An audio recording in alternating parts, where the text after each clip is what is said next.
was a pediatric physical therapist. I was working with mostly mentally and physically handicapped kids. And I went in, I was out of school, and I told the principal, you know, I'm going to leave this career to do comedy.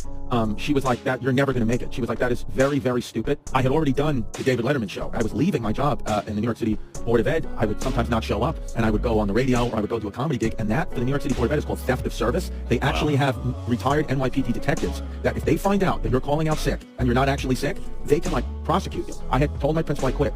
So then I'm just sitting there with no money in my bank account being like, did I mess up here? And then 3 days later, I get a knock at the apartment I was living in, and it's two detectives. And they said, we need to come in. And they said, where were you on these dates? And I just flat out told them, I said, listen, I've been on the radio, okay? I'm doing comedy now. I said, I quit. They said, all right, so then if you quit, don't worry about it. Because you were going to get fired, you were going to get sued. But they said, if you quit, no harm, no foul. And then they had seen these postcards, the postcards from David Letterman that, you know, I still had. I haven't even framed them yet. And they were like, what's that? I said, oh, it's the David Letterman show. They go, get the fuck out of here. I said, yeah. They go, let's watch it. So they sat down, these two detectives, and just watched me do this 5 minutes.